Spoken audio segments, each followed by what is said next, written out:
Hi students, it's a pleasant time to meet you all. உங்க எல்லாரையும் சந்திக்கிறதுல நான் ரொம்ப சந்தோஷமா இருக்கேன். I am taking the first lesson from volume 1, the lesson Metallurgy. சரியா? So the Metallurgy அப்படிங்கிற இந்த முதல் லெசன் தமிழ்ல அதை சொல்லணும்னா உலோகவியல் அப்படிங்கிற இந்த முதல் லெசன்லேருந்து நம்ம வந்து அப்படி போகலாம், ஸ்டெப் பை ஸ்டெப்பாக போகலாம். இந்த லெசன் வந்து பார்த்தீங்கன்னா ரொம்ப கான்ஃபிடெண்ட்டாக நீ வந்து அணுகக்கூடிய ஒரு லெசன். ரொம்ப சிம்பிளாக நீ வந்து மார்க்கை ஸ்கோர் பண்ணிட்டு போகிறதுக்கான ஒரு நல்ல லெசன் இது. ரொம்ப எளிதாக நீ புரிஞ்சுக்கலாம். உனக்கு நல்ல ஒரு அண்டர்ஸ்டாண்டிங் கெப்பாசிட்டி இருந்ததுன்னா இதுலேருந்து நல்ல உனக்கு மார்க்ஸ் உனக்கு நல்லா கிடைக்கும். ஓகேவா? இப்போ நீ செய்ய வேண்டியது என்ன அப்படின்னா, புக்ஸை எடுத்து வச்சுக்கோ, உன்னோட அந்த ஃபஸ்ட் வால்யூம் புக் எடுத்து வச்சுக்கோ. ஃபஸ்ட் லெசனை ஒரு நோட்டு பென்னு கண்டிப்பாக கையில் வச்சுக்க. பாடத்துக்கு போகலாமா? Okay. So the metallurgy relates the science and the technology of metals. உலோகவியல்ங்கிறது சாதாரணமாக ஒரு உலோகங்களை பற்றிய அறிவியலும் அதோடு சேர்ந்த தொழில்நுட்பமும் தான். சரியா? So the metals present in their native state. Some of the metals, சில metals மட்டும்தான் பார்த்தீங்கன்னாக்கா அதோட நேட்டிவ் ஸ்டேட்டில் ப்ரெசென்ட் ஆகிருக்கும். But so many metals occurred in their combined state as their oxides, sulfides, silicates. But நிறைய மெட்டல்ஸ் பார்த்தீங்கன்னா ஆக்சைட்ஸா, சல்ஃபைட்ஸா, சிலிகேட்ஸா இப்படி தான் ப்ரெசென்ட் ஆகிருக்கும். தனியாக ஒரு மெட்டலாக நம்ம பார்க்க முடியாது. ஓகே, இப்போது த மெட்டலர்ஜி அப்படிங்கிற ஒன்று என்னன்னா, what deals with metallurgy? Metallurgy means the extraction of metal. That's all. Okay, so how the metal is extracted from the natural source. இது எப்பயுமே பார்த்தீங்கன்னா பழங்காலத்திலேருந்து மனுஷன் வாழ்ந்துகிட்டு இருக்கான் இல்லையா, அவனோட வாழ்க்கை வரலாறோட சம்மந்தப்பட்டது. It is always relates with the civilisation of the people, human பீயிங்கோட சம்மந்தப்பட்டிருக்கு. Because the ancient people used the available material from the natural source, from their environment. ஏன்னா பழைய காலத்துலலாம் மக்கள் வந்து என்ன கிடச்சிச்சோ அந்த மெட்டல்ஸை யூஸ் பண்ணாங்க. For example some of the metals, fire, இந்த மாதிரியான விஷயங்கள். பட் நம்ம பார்த்தீங்கன்னாக்கா நம்மளோட யூசேஜ் ஆஃப் மெட்டல்ஸுங்கிறது ஒரு வைட் ரேஞ்ச். அப்போ நம்மளுடைய வைட் ரேஞ்சுக்கு ஏற்ற மாதிரி we have to get so many metal alloys nowadays. நவடேஸில் நிறைய மெட்டல் அலாய்ஸு இந்த மாதிரியான விஷயங்கள் வந்துட்டு இருக்கு. இப்போது நம்மளுக்கு என்ன இப்போ நம்ம பார்க்க போகிறது என்ன அப்படின்னு கேட்டிங்கன்னா, we will study in this lesson, we will study the various steps involved in the metallurgy. மெட்டலர்ஜியில் என்னென்ன ஸ்டெப்ஸ் இன்வால்வ் ஆகிருக்கு, and the chemical principles behind this, வேறு என்ன மாதிரியான வேதியியல் வினைகள் வந்து இதோட ரிலேட் ஆகிருக்கு அப்படிங்கிறத நம்ம பார்க்க போகிறோம். ஓகே, ஸோ இப்போ முதல்ல எப்படி அப்படின்னு கேட்டிங்கன்னா, உலோகங்களை எப்படி கண்டறியலாம், உலோகங்கள் வந்து எப்படிப்பட்ட வகைகளில் இருக்குது அப்படிங்கிறத நம்ம ஃபஸ்ட்டு பார்க்கலாம். உலோகங்களுக்கே உரிய பண்பு அப்படிங்கிறது பளபளப்பாக இருக்கும், ஷைனியாக இருக்கும், இட்ஸ் மேலியபிள், தகடாக மாற்ற இயலும். சரியா? So always it has a character of shiny and malleable. Some of the elements present in their native state நம்ம சொல்லியிருக்கோம். But so many elements present as their combined state னாக்கா ஆக்சைட்ஸா, சல்ஃபைட்ஸா, சிலிகேட்ஸா தான் நம்ம ப்ரெசென்ட் ஆகிருக்குன்னு நம்ம சொல்லியிருக்கோம். Okay, so இப்போ நம்ம ஒரு ரெண்டு வகையாக இந்த மெட்டல்ஸை பிரிச்சுக்கலாம். One is a least reactivity element metals. ஓகேவா? லீஸ்ட் ரியாக்டிவ் மெட்டல்ஸ்ன்னு நம்ம சொல்லலாம். இன்னொன்று என்ன சொல்லலாம் அப்படின்னாக்கா ஹையஸ்ட் ரியாக்டிவிட்டி ஆஃப் த மெட்டல்ஸ்ன்னு சொல்லலாம். இப்போ least reactivity of the metals அப்படின்னா, for example we can take a gold. So the lesson is metallurgy. Okay, so low ரியாக்டிவிட்டியில் யார் யார் வராங்க அப்படின்னா, low reactivity gold, platinum, copper, silver. So they are the metals with a low reactivity. So the metals with a low reactivity always present as their native state. அப்போ அதெல்லாம் எப்படி இருக்கும்னா தனித்த நிலையில் இருக்கும். ரொம்ப உடனே ரியாக்டிவிட்டி இருக்காது, உடனே ரியாக்ட் பண்ணாது யார் கூடயும். அதனால இவங்கெல்லாம் low reactivity metals like gold, platinum, copper, silver present as their native element. On the other hand, we have to take some of the metals with the highest reactivity. Highest reactivity na we can take alkali metals. கார உலோகங்களை நம்ம எடுத்துக்கலாம். சரியா? இப்போ இந்த கார உலோகங்களை எடுத்துக்கிட்டா இந்த கார உலோகங்கள் அதிகமான வினைத்திறன் மிக்கதா தான் reactivity. Reactivity means ஈஸியா யார் கூட வேணாலும் இதால என்ன பண்ண முடியும்னா வினை புரிய முடியும். இந்த மாதிரி highest reactivity metal always present as a compound state. அப்படி எப்படி காம்பவுண்ட் ஸ்டேட்டாக தான் ப்ரெசென்ட் ஆகிருக்கும், கம்பைன்டு ஸ்டேட்டாக தான் ப்ரெசென்ட் ஆகிருக்கும். They are present as their oxides, sulphides, silicates அந்த மாதிரி தான் ப்ரெசென்ட் ஆகிருக்கும். For example we have to take a very good example, that is a hematite அப்படிங்கிற ஒன்று எடுத்துக்கலாம். Fe2O3 Fe2O3 அப்படிங்கிறது ஹேமடைட். ஓகேவா? இந்த ஹேமடைட் பார்த்தீங்கன்னாக்கா நம்மளுக்கு தேவையான எலமெண்ட் வந்து மெட்டல் வந்து என்னன்னு கேட்டீங்கன்னா அயான் தான். But iron always present as a combined state of their oxide. ஆக்சைடாக தான் அது ப்ரெசென்ட் ஆகிருக்கும். அப்போனா இது வந்து எப்படி இருக்கும் அப்படின்னு கேட்டீங்கன்னாக்கா கம்பைன்டு ஸ்டேட்டில் இருக்குது. ஸோ இந்த மாதிரி கம்பைன்டு ஸ்டேட்டில் இருக்கிறதெல்லாம் ஹையஸ்ட் ரியாக்டிவிட்டியாக இருக்கும். லோ ரியாக்டிவிட்டி அப்படிங்கிறது நேட்டிவ் எலமெண்ட்ஸாகவே இருக்கலாம். சரியா? ஸோ இப்போ அடுத்த ப்ராசஸ்க்கு போயிடலாம். நம்ம அடுத்தது வந்து உனக்கு ரொம்ப சிம்பிளான ஒரு 3 மார்க் கொஸ்டின் இதில் வரலாம். 1 மார்க் கொஷின்ஸ் இந்த டேப்லர் காலத்துலேருந்து கேட்கலாம். ஸோ அதனால் இதை நீ கொஞ்சம் கான்சென்ட்ரேட் பண்ணணும். இதுக்கு ஒரு புரிதல் வேணும். என்ன அப்படின்னாக்கா, what is called mineral and what is called ore? What is the difference between the mineral and the ore? இதை வந்து உன்னோட 6th ஸ்டாண்டர்ட்லேருந்து நீ படிச்சிருப்ப. ஓர்னா என்னன்னு தெரியும், மினரல்னா என்னன்னு தெரியும். ஆனால் இது ரெண்டுத்துக்குமான டிஃப்ரென்ஸுக்கு நீ கொஞ்சம் கஷ்டப்படுவ. இப்போ நான் சொல்லும் பொழுது நீ கரெக்டாக அதோட விளக்கத்தை புரிஞ்சுக்கோ. சரியா? So what is called minerals? முதல்ல மினரல்ஸ்க்கு போயிடும். இந்த மினரல்ஸ்ங்கிறது என்ன அப்படின்னு கேட்டீங்கன்னா, a natural substance which is obtained by mining. Natural சப்ஸ்டன்ஸ்னா ஒரு இயற்கையிலே ஒரு அகழ்ந்து எடுக்கக்கூடிய ஒரு பொருள்.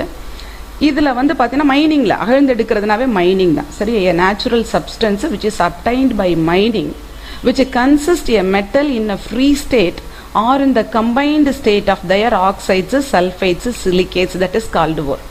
இது வரைக்கும் உனக்கு டெஃபினேஷன் தான் தெரியும். ஃபார் எக்ஸாம்பிள் இப்போ நான் சொல்கிறேன் பாரு, ஒரு பொருளை வந்து நீ வந்து இயற்கையில் நீ வந்து படிமங்களாக புதைப்பொருளாக எடுக்கிற, பூமிக்குள்ளேருந்து எடுக்கிற அந்த பொருளில் உனக்கு தேவையான ஒரு மெட்டல், நீ எந்த மெட்டலை எக்ஸ்ட்ராக்ட் பண்ண போறியோ அந்த மெட்டல் தனியாக கிடைக்காது. சரியா? எப்படி ப்ரெசென்ட் ஆகிருக்கும்? அதோட ஆக்சைடாகவோ சல்ஃபைடாகவோ சிலிகேட்டாகவோ தான் ப்ரெசென்ட் ஆகிருக்கும். So that is named as mineral. ஓகேவா? இப்போ வாட் இஸ் கால்டு ஓர் அப்படிங்கிறதுக்கு முன்னாடி நம்ம ஒரு எக்ஸாம்பிளை பார்த்துருவோம். அப்போ ஆல் த மினரல்ஸ் வந்து contains some metals. For example இந்த மெட்டலை நம்ம எப்படி எடுத்துக்கலாம் அப்படின்னாக்க, interest of metal of interest, MOI அப்படின்னு நீ எடுத்துக்கலாம். சரியா? ஸோ MOI அப்படின்னா உனக்கு எது தேவையோ, எந்த மெட்டல் நீ எக்ஸ்ட்ராக்ட் பண்ண போறியோ அந்த மெட்டல் தான் மெட்டல் ஆஃப் இன்ட்ரெஸ்ட்ங்கிற MOI. That is called metal of interest. Okay, நம்ம என்ன சொல்லியிருக்கோம்? வாட் இஸ் கால்டு மினரல்னு நம்ம சொன்னோம். அந்த மினரலோட டெஃபினேஷனை திருப்பி நான் சொல்கிறேன். எ natural substance obtained by mining which consists of the metal in a free state or its combined state of oxides, silicates அந்த மாதிரி அப்படி ப்ரெசென்ட்டாக இருக்கிறதா மினரல்னு சொல்லிட்டோம். ஓகேவா? So all the minerals consisting of some metal. உனக்கு ஏதோ ஒரு மெட்டல் கண்டிப்பாக அந்த மினரல்குள்ளே இருக்குது. அந்த மெட்டல்ஸ் பார்த்தீங்கன்னா அதோட பர்சன்டேஜ் பார்த்தீங்கன்னா, in some minerals the metal present as a low percentage. In some minerals the percentage of metal is in a high orderல இருக்கும். கண்டிப்பாக நிறைய பர்சன்டேஜில் இருக்கும். For example we can take iron present in around 800 mineralsல கண்டிப்பாக ion இருக்கு. 800 mineralsல ion present ஆயிருக்கு. But all the 800 minerals do not take to extract the metal ion. எல்லா 800 மினரல்ஸையும் நீ என்ன செய்ய முடியாது? அயானை எக்ஸ்ட்ராக்ட் பண்ணுறதுக்கு எடுத்துக்க முடியாது. ஏன் எடுத்துக்க முடியாது? Because in all the 800 elements ion do not present as a highest percentage. Highest பர்சன்டேஜில் இந்த 800 மினரல்ஸ்லையும் ப்ரெசென்ட் ஆயிருக்குமான்னு கேட்டால் கண்டிப்பாக ஆயிருக்காது. among these 800 in some minerals only consisting of the highest range of metals. அப்ப அந்த மாதிரி எடுக்கும்போது யாரை எடுத்துக்கலாம்னு பார்த்தீங்கன்னா we can take a two example. One is a hematite and then the another one is a magnesite. Okay, magnesite. Hematite means Fe2O3 magnetite and hematite and magnesite. இது ரெண்டை விட காட்டிலும் இந்த magnetite இருக்கு பாத்தியா? So the magnetite is the mineral which is used to extract the metal ion. இப்போ இந்த சொல்றத நல்லா புரிஞ்சுக்கோ.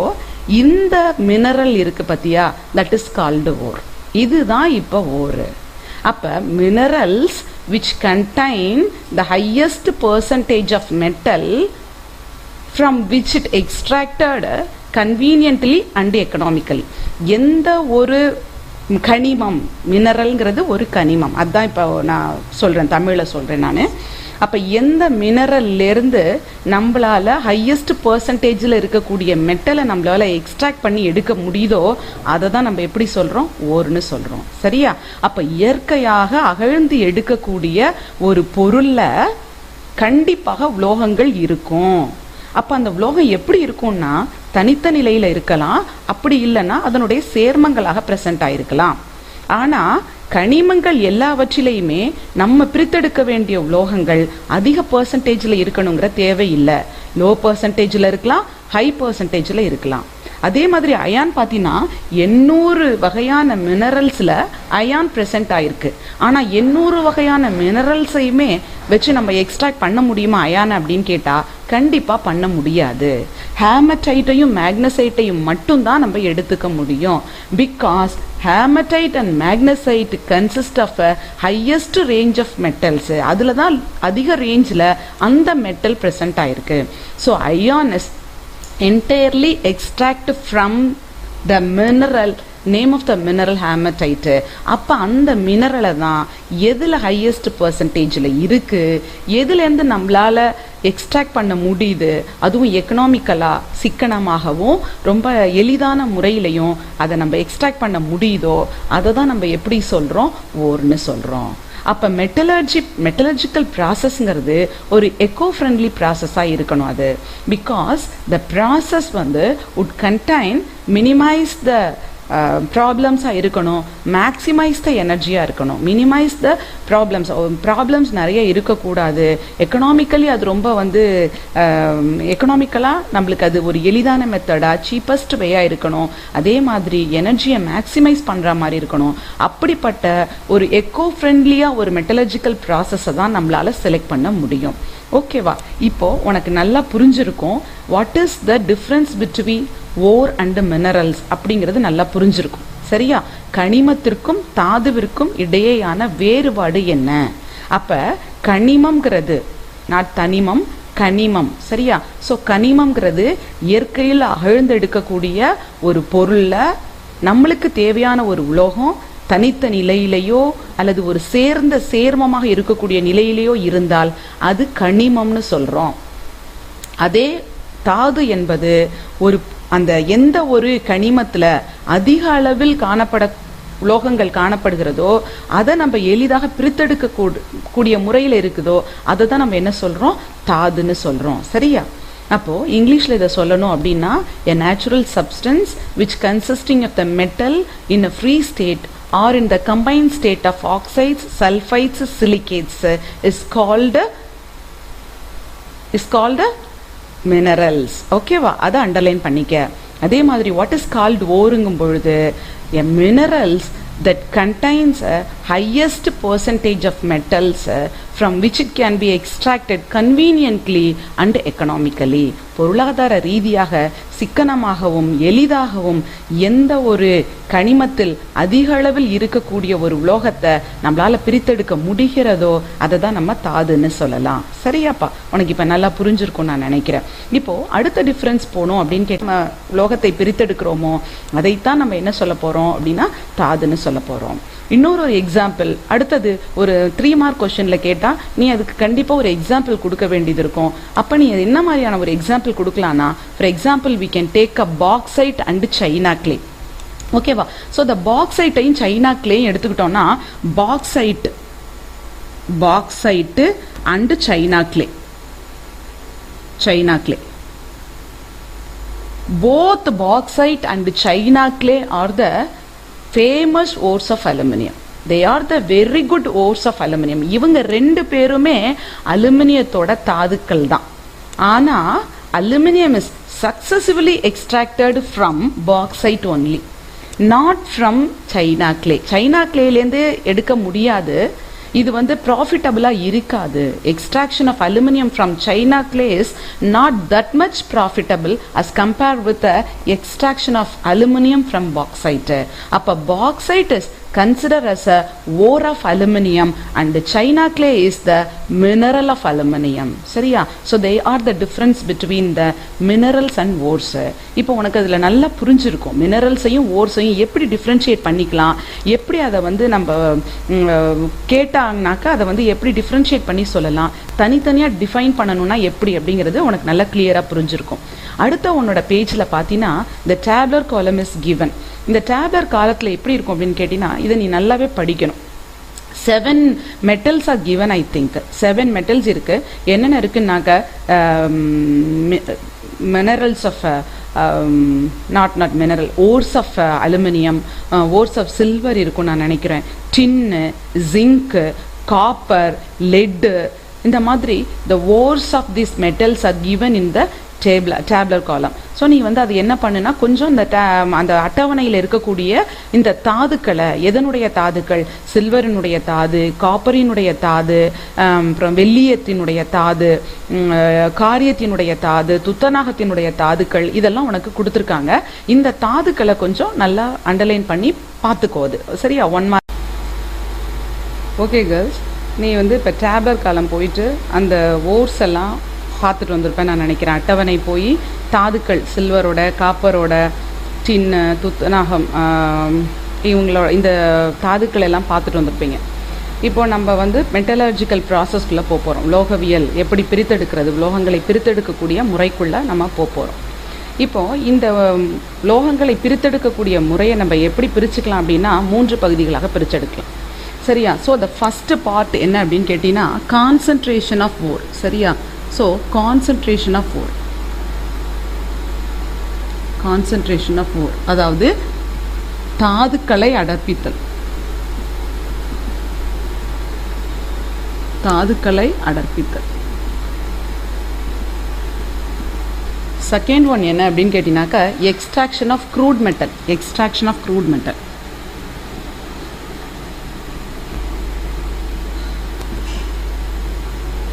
எக்ஸ்ட்ராக்ஷன் ஆஃப் க்ரூட் மெட்டல் அதாவது பண்படா உலோகங்களை பிரித்தெடுத்தல். பண்படா உலோகங்கள் க்ரூடுங்கிறதே உனக்கு பார்த்தீங்கன்னாக்கா வித்தவுட் மச் ஸ்கில், அதாவது நல்லா பக்குவப்படுத்தப்படாத, இன்னும் அதை வந்து நல்லா நம்ம பக்குவமாக கொண்டு வரல. சரியா? சும்மா கரடு முரடா அப்படியே எல்லாத்தோடையும் அப்படியே நம்ம வெட்டி வச்சுருக்கோம். சரியா? அதுதான் extraction of crude metal. Then third one is purification of crude metal. சரியா? தேர்ட் ஒன் வந்து என்ன அப்படின்னு கேட்டிங்கன்னா பியூரிஃபிகேஷன் ஆஃப் தூய்மைப்படுத்துதல். அந்த பண்படா உலோகங்களை என்ன பண்ணலாம்? தூய்மைப்படுத்துதல். சரியா? இப்போ இதில் வந்து இது 2 பார்ட்டும் அடுத்த கிளாஸில் பார்க்கலாம். இப்போ ஃபஸ்ட்டு பார்ட்டில் வந்து கான்சன்ட்ரேஷன் ஆஃப் ஓர்ஸு அப்படிங்கிறத நம்ம நல்லா பார்த்துடலாம், விளக்கமாக பார்த்துடலாம்.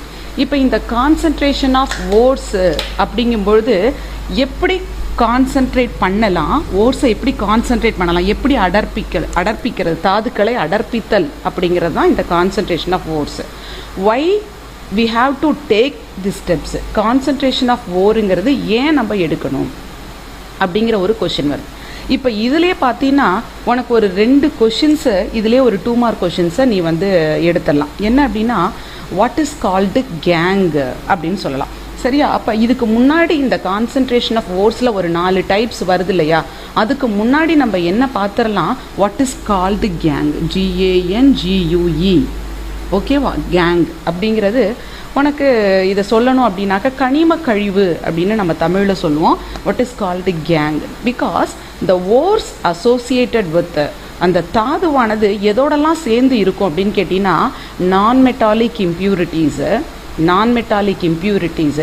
Rakhi materials and then siliceous materials எதோடெல்லாம் சேர்ந்துருக்கும் இந்த கேங்குன்னு பார்த்தீங்கன்னாக்கா உலோகங்கள் அல்லாத கழிவுகள், உலோகம் இல்லாமல் நான் மெட்டாலிக் அப்படின்னாவே உலோகம் அல்லாத கழிவுகள். அடுத்தது பாறை பொருள்கள், ராக்கி மெட்டீரியல்ஸ்னால் பாறை பொருள்கள்.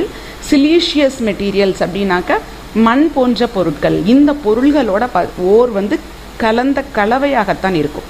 ஓர்னா நம்ம ஏற்கனவே சொல்லியிருக்கிறோம், metal which is extracted which is used to extract அப்படிங்கிறது நம்மளுக்கு வந்து ஹையஸ்ட் பர்சன்டேஜில் இருந்துச்சுன்னா தட் இஸ் கால்டு ஓர்னு சொல்லிட்டோம். இப்போ அதுலேயும் அப்படியே வெட்டி எடுத்தோன்னா நம்ம எக்ஸ்ட்ராக்ட் பண்ணுற மாதிரியான ஒரு நிலைமையில் இருக்காது. அந்த ஓர் always contains with the 3 materials. They are the non-metallic impurities, லோகங்கள் அல்லாத கனிம கழிவுகள்.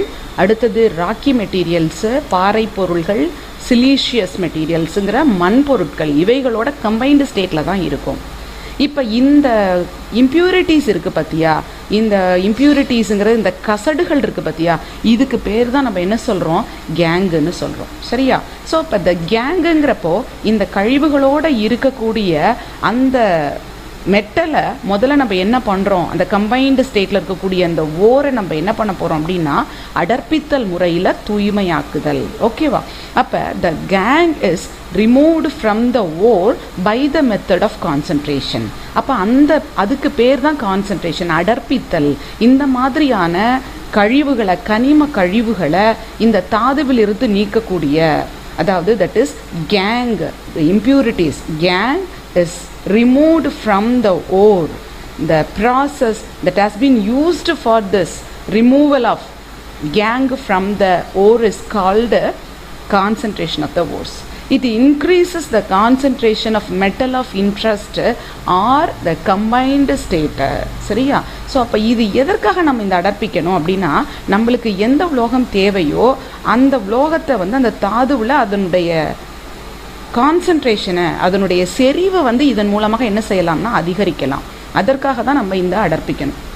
ஃபார் எக்ஸாம்பிள், நீங்கள் இந்த நகைக்கடையில் ஜுவல்லரி ஷாப்பை நீங்கள் வந்து பார்த்துருந்தீங்கன்னா ஒவ்வொரு இடத்துலையும் வெளியில் உட்காந்து இந்த ஜுவல்லரி ஷாப்பில் என்ன செஞ்சுருப்பாங்க அப்படின்னா ஒரு பெரிய ப்ரஷ் வச்சு நுர மாதிரியே இருக்கும், அப்படியே அதை வச்சு அப்படியே க்ளீன் பண்ணுவாங்க. அந்த ஜுவல்லரியில் கொண்டு போய் நீ சில்வரில் இயரிங் அந்த மாதிரி கோல்ஸ் அந்த மாதிரி கொடுத்தீங்கன்னா அதை வந்து என்ன பண்ணுவாங்க அப்படின்னாக்கா அந்த ப்ரஷ் வச்சு அதை அப்படியே ப்ரஷ்ஷால் அப்படியே தேய்ப்பாங்க. அப்படி தேய்க்கும்போது மேலே பார்த்தீங்கன்னா நிறைய அப்படியே நுறையா. அது என்ன ப்ராசஸ் அப்படின்னு கேட்டிங்கன்னா அது என்ன ப்ராசஸ்ங்கிறத நம்ம அப்புறம் சொல்லுவோம். இப்போ what is the process behind this அப்படிங்கிறது, there is a removal of gangue from the metal. அவ்வளோதான். அந்த மெட்டலில் இருக்கக்கூடிய கழிவுகளை அகற்றினா அது அப்புறம் பளிச்சுன்னு ஆகிடும்.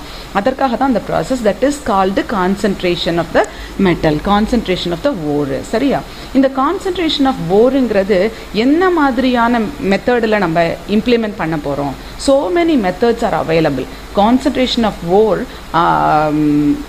எப்படி பண்ணலாம் அப்படின்னா நிறைய மெத்தட்ஸ் இருக்குது. First one is a gravity separation. ஓகேவா? கிராவிட்டி செப்பரேஷன்னு சொல்லலாம், அல்லது ஹைட்ராலிக் வாஷ்னு சொல்லலாம். இதை கிராவிட்டி செப்பரேஷன், அப்படி இல்லைன்னா ஹைட்ராலிக் வாஷ்னு சொல்லலாம். செகண்ட் ஒன் என்ன சொல்லலாம் அப்படின்னு கேட்டிங்கன்னா ஃப்ரோத் ஃப்ளோட்டேஷன்னு சொல்லலாம். Froth flotation. சரியா? ஃப்ரோத் ஃப்ளோட்டேஷன்னு சொல்லலாம். தேர்ட் ஒன் என்ன சொல்லலாம் அப்படின்னாக்க லீச்சிங்னு சொல்லலாம். Okay, third process is leaching. Okay, the fourth one is magnetic separation.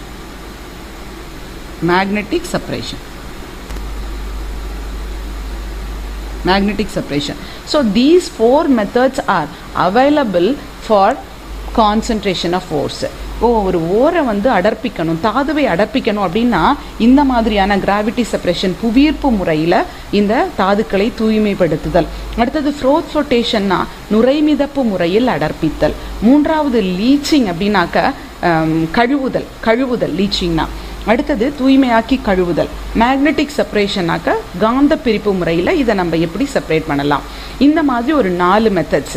அப்போ இந்த 4 மெத்தட்ஸுமே இம்ப்ளை பண்ணலாமா அப்படின்னா கண்டிப்பாக முடியாது. ஓகேவா?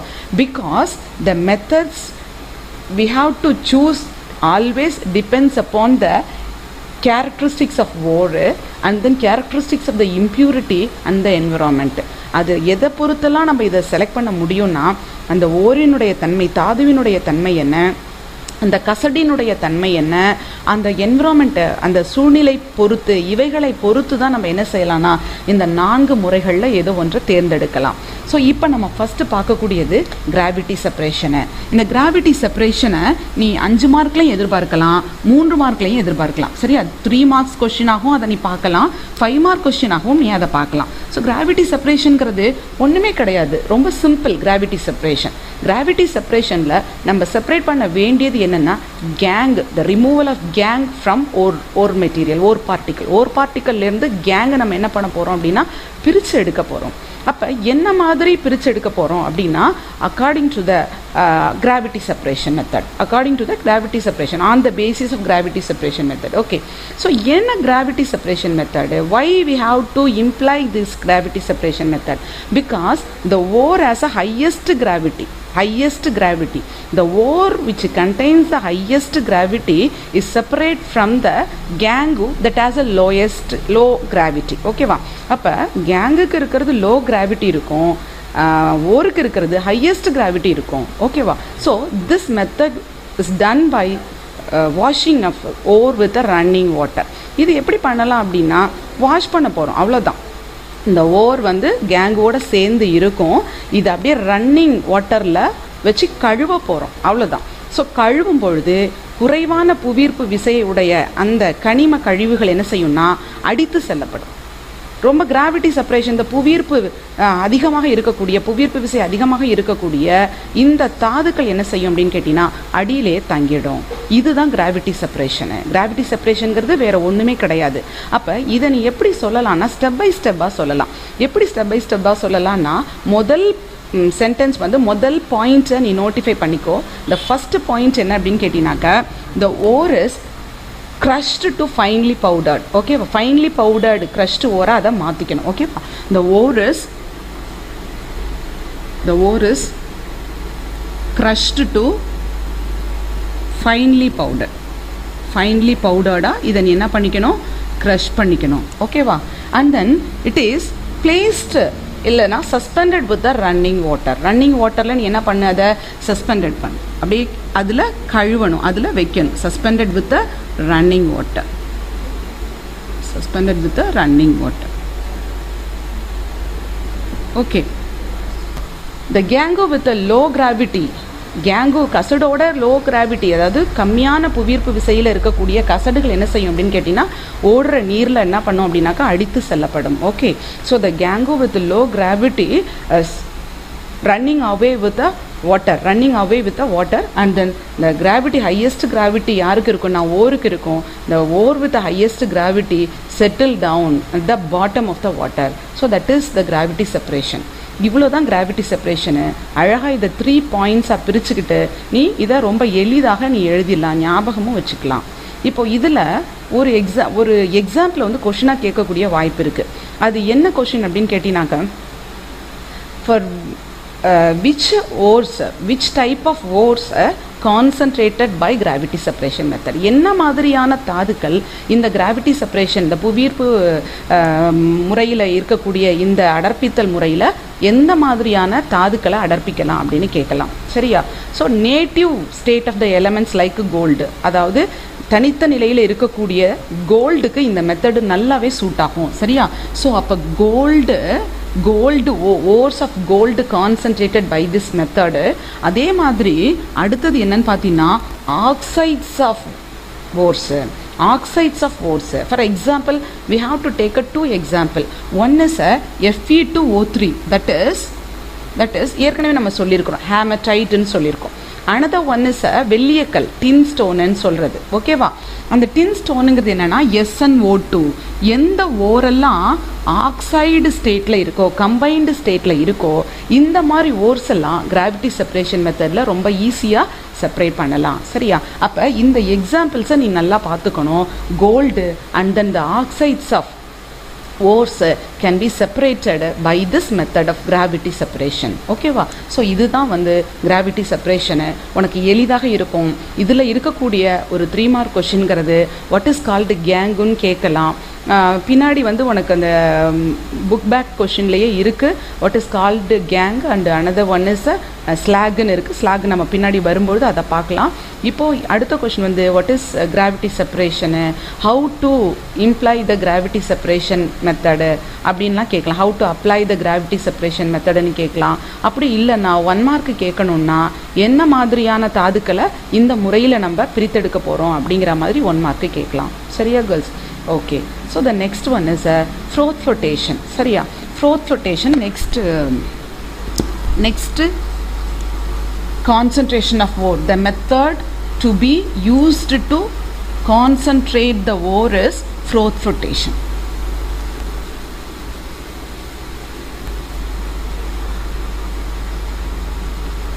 Froth flotation.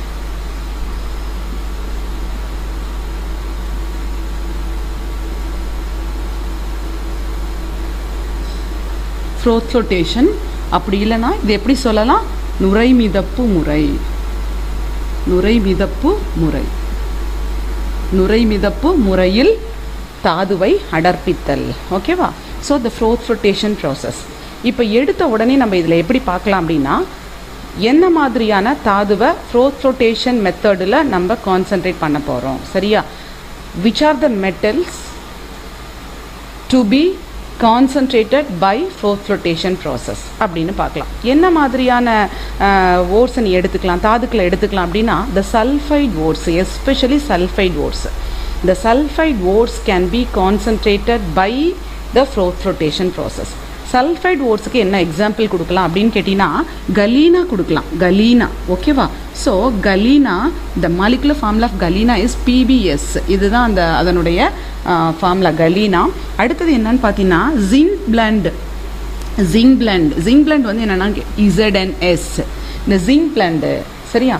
Especially the sulphide ores can be concentrated by the method of froth flotation. அப்போ ஃப்ரோத் ஃப்ளோட்டேஷன் மெத்தடுங்கிறது என்ன இப்போது? சரியா? ஸோ இந்த நுரை மிதப்பு முறை ஃப்ரோத் ஃப்ளோட்டேஷனு அப்படிங்கிறது என்ன அப்படின்னா இதில் பார்த்தீங்கன்னாக்க நனைய போகுது. எதில் நனைய போகுது அப்படிங்கிறது ரொம்ப ரொம்ப இம்பார்ட்டண்ட்டு. சரியா? இந்த ore is preferentially wetted by oil. Ore is preferentially wetted by oil is separated from its gang. Okay. இதாவது உனக்கு புரியுதா என்னன்னு தெரியல எனக்கு. திருப்பி எகெயின் ஒரு தடவை நான் ரிப்பீட் பண்ணுறேன். ஓகே.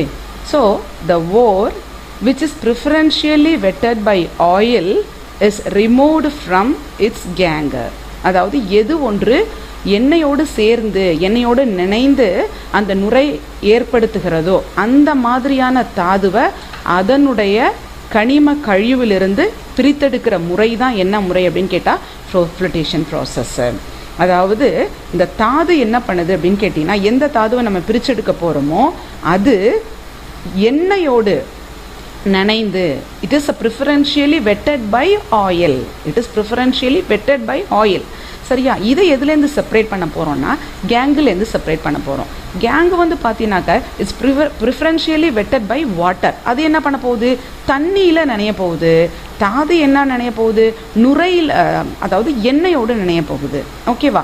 இப்போ இதை நீ என்ன பண்ணிக்க அப்படின்னு கேட்டால் பாயிண்ட்டாக பிரித்து நீ படிச்சுக்கிட்டீங்கன்னா ரொம்ப நல்லாயிருக்கும்.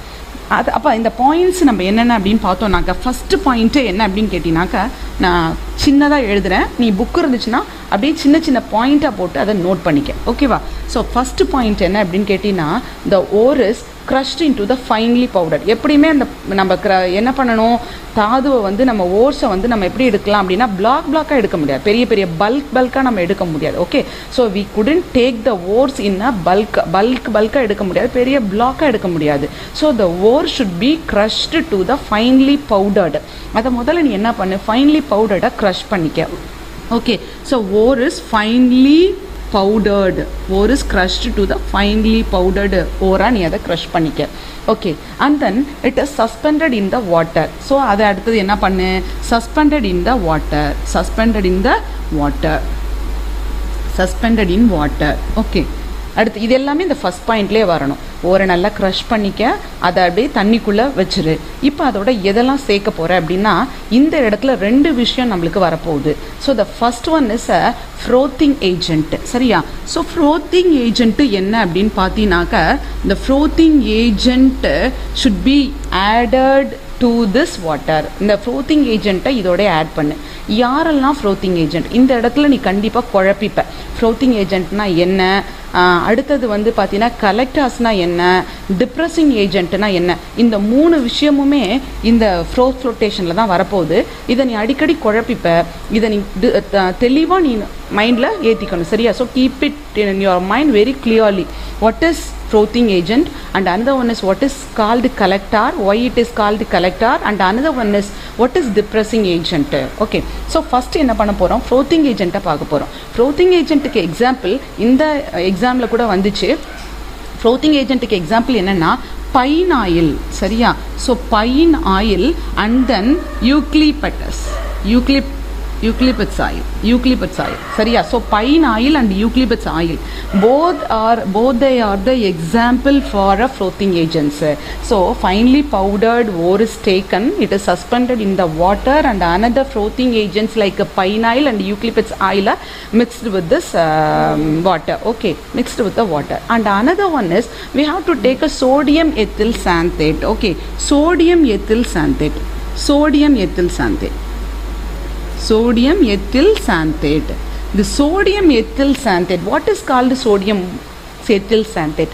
Why we have to add the sodium ethyl xanthate? Sodium ethyl xanthate is referred as a collector, which is also added to the mixture, because the sodium ethyl xanthate is attached with the ore particles and then make them water repellent.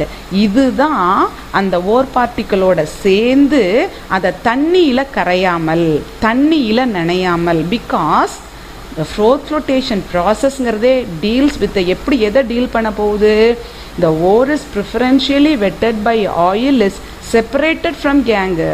அப்போ ஓர் வந்து எதில் வெட்டாகணும், எதில் நனையணும்னா ஆயிலில் நனையணும். அதை தான் நம்ம என்ன பண்ண போகிறோம் அப்படின்னா கேங்கிலேருந்து ரிமூவ் பண்ண போகிறோம்.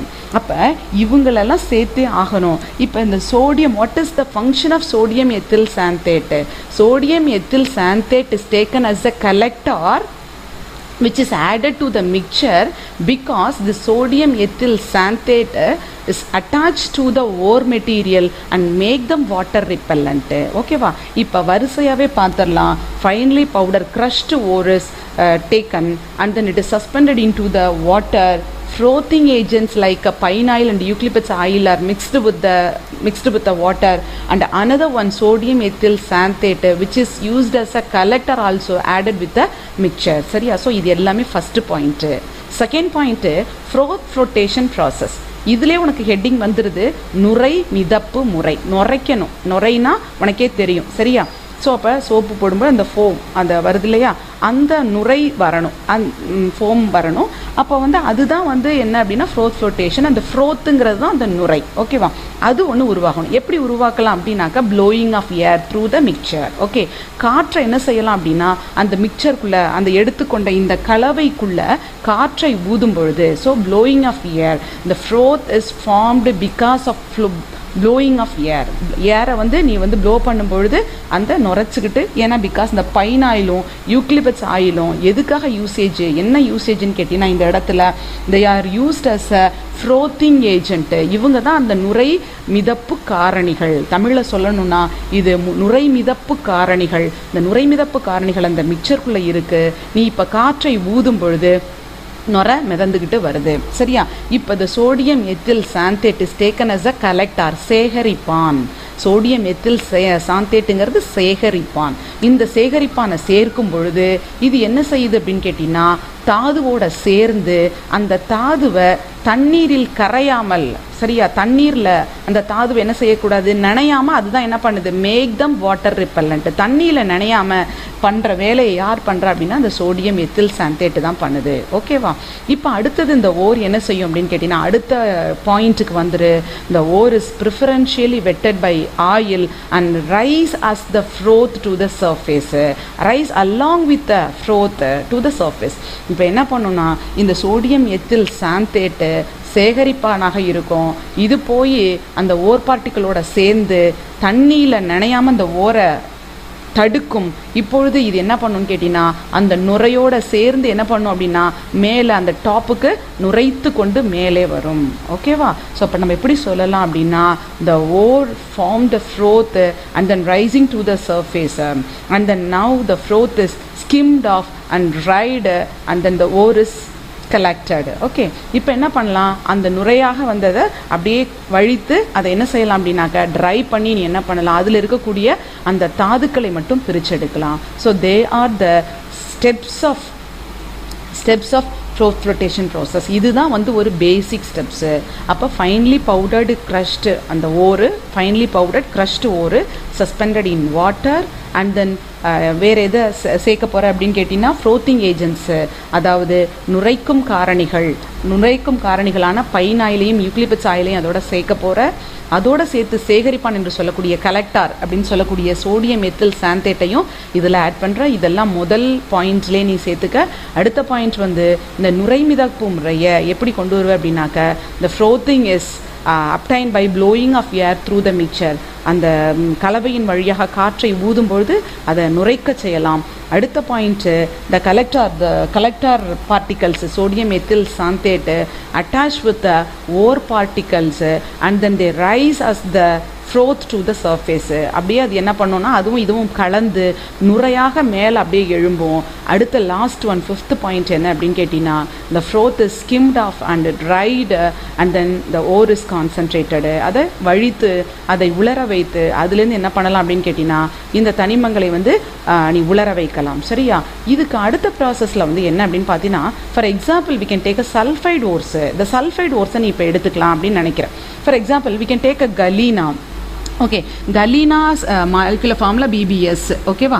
இப்போது உனக்கு தேவை என்ன செய்ய போகிற அப்படின்னு கேட்டிங்கன்னா, that is the extraction of lead from galena. இதுதான் நம்ம பார்க்க போகிறோம். லெட்டை வந்து கலீனா என்ற தாதுவிலிருந்து நீ என்ன பண்ண போகிற, பிரித்து எடுக்க போகிற. ஆனால் கலீனா கூட யாரும் இருப்பா அப்படின்னு கேட்டிங்கன்னா, அஸ் அ இம்ப்யூரிட்டியாக ஜிங்க் பிளண்டும் இருக்கும். சரியா? ஜிங்க் சல்ஃபைடும் இருக்கும். இப்போ இந்த மாதிரியாக இருக்கும் பொழுது, அதாவது both they are the sulphide ores but galena which is used to extract the lead. ஓகேவா? இதுதான் நீ லெட்டை எக்ஸ்ட்ராக்ட் பண்ணுறதுக்கு தேவையான ore. But another sulphide ore is taken as a consider as a impurity. இன்னொரு சல்ஃபைட் ஓருங்கிறது இம்ப்யூரிட்டி தான். இப்போ நீ என்ன பண்ணணும்னா, you have to remove the impurity zinc blende. இந்த ஜிங்க் பிளண்டுங்கிற இம்ப்யூரிட்டியை நீ ரிமூவ் பண்ணணும். So what can we do? அப்போ நம்ம என்ன பண்ணலாம் அப்படின்னா, we have to add some depressing agent. So what is the function of depressing agent? What is the function of depressing agent? ஏன் இந்த டிப்ரெசிங் ஏஜென்ட்டை ஆட் பண்ணணும்? Because the depressing agent is used to depress the flotation property. இதுவும் மிதந்துக்கிட்டு மேலே வரக்கூடாது. சரியா? So அதை avoid பண்ணுறதுக்காக தான் நம்ம என்ன பண்ணுறோம் அப்படின்னு கேட்டால் டிப்ரெஸிங் ஏஜென்ட்டை நம்ம யூஸ் பண்ணுறோம். சரியா? So here we have to use a depressing agent. So what are the depressing agent? Sodium cyanide and sodium carbonate. They are the depressing agents. சரியா? sodium cyanide சோடியம் கார்பனேட்டும் தான் டிப்ரெஸிங் ஏஜென்ட்டு. இந்த இடத்துல நீ நல்லா கண்டிப்பாக என்ன பண்ணணும்னா டிஃப்ரென்ஷியேட் பண்ணணும். எப்படி டிஃப்ரென்ஷியேட் பண்ணணும்? What is frothing agent? நுரைமிதப்பு காரணினா என்ன? What is collector? Sodium ethyl xanthate is a collector. What is its function? அடுத்தது what is called depressing agent, what is its function அப்படிங்கிறத நீ நல்லா புரிஞ்சுக்கணும். அப்போ இந்த டிப்ரெஸிங் ஏஜென்ட்டோட வேலை என்ன அப்படின்னு கேட்டிங்கன்னா, It is used to depress the flotation property of the impurity. கேங்குவோட அந்த flotation property என்ன பண்ணும், குறைக்கும். இல்லைனா ஓர்ஸோட சேர்ந்து இதுவும் என்ன பண்ணும் அப்படின்னு கேட்டிங்கன்னா நுரைச்சிக்கிட்டு மேலே வரும். அந்த ப்ராப்பர்ட்டியை இது குறைச்சாவே ஆட்டோமேட்டிக்கலி எப்படி குறைக்கும்? அப்போ for example this can be treated with the depressing agent to sodium cyanide. இந்த sodium cyanide ஆட் பண்ணுனா we can take a complex of sodium.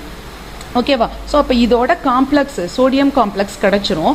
the complex of sodium is formed as a layer on the surface of the கேங்கோட surface மேலே இந்த complex layer மாதிரி போய் படியும் பொழுது it surely depress the flotation property, floating property. அந்த floating property-யை அந்த மிதக்கிற தன்மையை அந்த கேங்கோட மிதக்கிற தன்மையை இது என்ன செய்யும் அப்படின்னு கேட்டிங்கன்னா ரெடியூஸ் பண்ணிடும். அப்போ automatically ore settle at the bottom of the water. கீழே அந்த கேங்கு வந்து உக்காந்துரும். ஓர் மட்டும் என்ன பண்ணும், நுரைச்சிக்கிட்டு மேலே வந்து அதை மட்டும் தனியாக எடுத்து நம்ம என்ன பண்ணலாம், கான்சன்ட்ரேட் பண்ணிடலாம். கான்சன்ட்ரேஷன் ஆஃப் ஓரை வந்து கம்ப்ளீட் பண்ணலாம். சரியா? So this is the froth flotation process. So இப்போ நம்ம என்ன முடிச்சிருக்கோம் அப்படின்னா கிராவிட்டி செப்பரேஷனை முடிச்சிட்டோம், ஃப்ரோத் ஃப்ளோட்டேஷனை முடிச்சிட்டோம். And third process is leaching process. சரியா? ஸோ அப்போ லீச்சிங்னா என்ன அப்படின்னு கேட்டாக்கா நம்ம சொல்லியிருக்கோம் ஏற்கனவே, கழுவுறது. சரியா? ஸோ கழுவுறது, எதெல்லாம் வச்சு கழுவ போகிறோம் அப்படிங்கிறது தான். ஓகே, இந்த ரெண்டத்தையும் நம்ம என்ன பண்ணலாம்னா திருப்பி ஒரு தடவை ரீகப் பண்ணலாம். இதில் நீ என்னென்னலாம் பண்ணணும்னா வாட் இஸ் கால்டு கேங்குனா என்னன்னு உனக்கு தெரியணும். வாட் இஸ் கால்டு கேங்குங்கிறத நீ நல்லா தெரிஞ்சுக்கணும். அப்போ அந்த கேங் எப்படி செப்பரேட் பண்ணலாம், என்ன மாதிரியான மெத்தட்ஸை அப்ளை பண்ணலாம். அப்போ 4 methods have to be applied. என்னென்ன மெத்தட்னா that is a gravity separation, hydraulic washன்னு சொல்லக்கூடிய புவியீர்ப்பு முறையில் வந்து தாதுக்களை அடர்ப்பித்தல். அடுத்தது பார்த்தீங்கன்னாக்க ஃப்ரோத் ஃப்ளோட்டேஷன் ப்ராசஸ் என்று சொல்லக்கூடிய நுரைமிதப்பு முறையில் இப்போ இது ரெண்டு தான் நம்ம பார்த்துருக்குறோம். கிராவிட்டி செப்பரேஷனுங்கிறது gravity separation of the ores depends upon gravity separation of the ore and the gangue. ஓரோடையும் கேங்கோடையும் கிராவிட்டி செப்பரேஷனை பொறுத்தது. ஓருக்கு கிராவிட்டி செப்பரேஷன் எப்படி இருக்குது, கேங்குக்கு எப்படி இருக்குது அப்படிங்கிறத வச்சு தான். ஸோ இதில் என்ன மாதிரியான ஓர்ஸ் எல்லாம் நம்ம கான்சன்ட்ரேட் பண்ணலான்னா ores of gold and then oxides of ores can be concentrated by this method. The next one is a froth flotation. Froth flotation ங்கிறது நுரை மிதப்பு முறை. நுரைச்சிக்கிட்டு மேலே வரும்பொழுது தாதுக்களோட சேர்த்து நம்ம பண்ணுறோம். அப்போ the ore is preferentially wetted by the oil and the gang preferentially wetted by water. சரியா? தாதுங்கிறது எண்ணெயோடு நனையக்கூடிய தன்மை உடையது. அதே அந்த கனிம கழிவுகள் என்பது தண்ணீரில் நனையக்கூடிய தன்மை உடையது. எண்ணெயோடு நனையும் பொழுது நுரைத்து கொண்டு அப்படியே மேலே வரும். அதை தனியாக எடுத்து நம்ம ட்ரை பண்ணி கான்சன்ட்ரேட் பண்ணிடலாம். தண்ணீர் நனையக்கூடிய தன்மை உடைய கனிம கழிவுகள் தண்ணியின் அடியிலே தங்கி இவ்வாறாக இது பிரித்தெடுக்கப்படுகிறது. ஸோ அடுத்த மெத்தட் நம்ம எங்கே போகிறோம் அப்படின்னு கேட்டிங்கனாக்கா லீச்சிங் மெத்தடுக்கு நம்ம போகலாம். சரியா?